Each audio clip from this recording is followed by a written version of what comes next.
여러분 부자가 되고 싶으십니까? 아마도 다 그렇게 원하실 것입니다. 왜냐하면 돈이 많으면 사고 싶은 것 할 수 있고 가지고 싶은 것 가질 수가 있고 선한 일도 선교하는 일도 마음껏 할 수가 있기 때문일 것입니다. 그런데 부자가 되려면 우리가 얻어야 될 것이 하나 있습니다. 먼저 얻어야 될 것. 성경은 이렇게 말씀하십니다. 잠언 8장 17절 18절에서 나를 사랑하는 자가 나의 사랑을 받을 것이요 나를 간절히 찾는 자가 나를 만나리라 말씀하셨습니다. 여기서 나가 누구일까요? 나는 지혜를 말합니다. 여기 잠언 8장 12절에서 나 지혜는 이렇게 말씀하십니다. 8장 14절에서는 나는 곧 명철이라 말씀하셨습니다. 그러니까 지혜를 사랑함으로 말미암아 지혜로부터 사랑을 받게 되고 지혜를 간절히 찾음으로 지혜를 만나게 된다는 것입니다.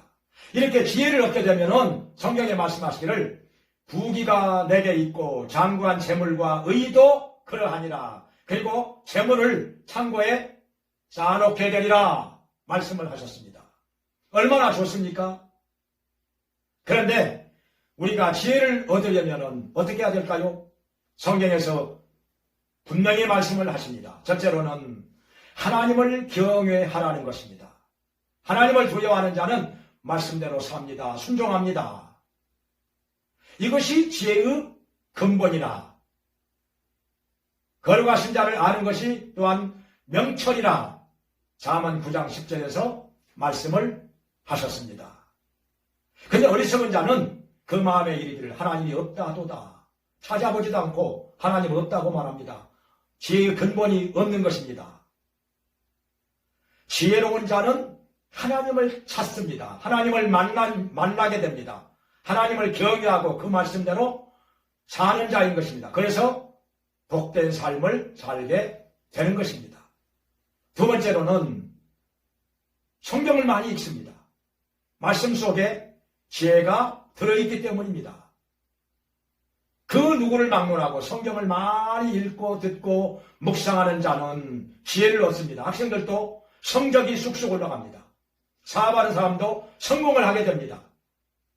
세 번째로는 하나님께 구해야 합니다. 너희 중에 누구든지 지혜가 부족하거든 모든 사람에게 구히 주시고 꾸짖지 아니하시는 하나님께 구하라 그리하면 주시리라. 야고보서 1장 5절에 말씀하셨습니다. 솔로몬 왕은 지혜로운 사람인지라 왕이 되고 나서 기원 산당으로 가서 1000번제를 드립니다. 마음과 정성을 다하여 예배를 드렸다고 하는 것입니다. 예배가 중요한 것이죠. 밤에 잠을 자는데 하나님께서 꿈에 나타나 물으십니다. 무엇을 줄고? 지혜를 주시옵소서. 하나님께서는 이를 기뻐하셔서 솔로몬에게 전무후무한 지혜를 주십니다. 그리고 부귀와 영화는 구하지도 않았는데 자동으로 따라오게 되었습니다. 부귀와 영화가 극에 달하였다. 이렇게 성경에 말씀을 하셨습니다.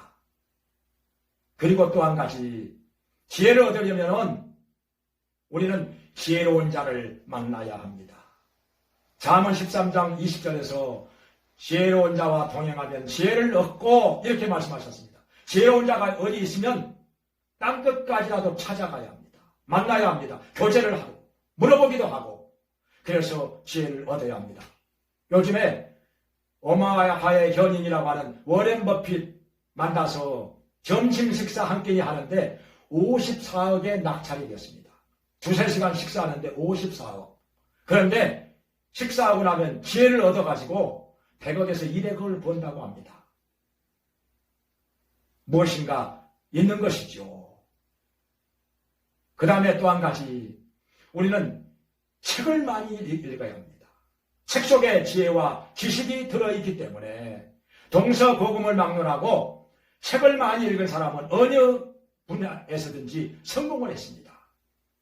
책을 많이 읽은 사람 하면 우리가 떠오르는 사람이 있죠. 영국의 처칠, 미국의 링컨, 또 일본의 손정희 회장 20대에 3,000권을 읽었다고 합니다. 우리나라에서는 김대중 전 대통령 자기 집에 있는 책만 12,000권 거의 다 읽었다는 것입니다. 그 밖에도 책을 많이 읽은 사람들 지혜와 지식을 얻어서 다 성공을 했습니다. 부자가 되었습니다. 복을 받았습니다. 우리도 어느 날 금보다도 은보다도 진주보다도 지혜 얻기를 더 간절히 사모하면서 지혜를 얻음으로 말미암아 하나님께서 주시는 복을 받고 복된 삶이 되기를 주님의 이름으로 축원합니다.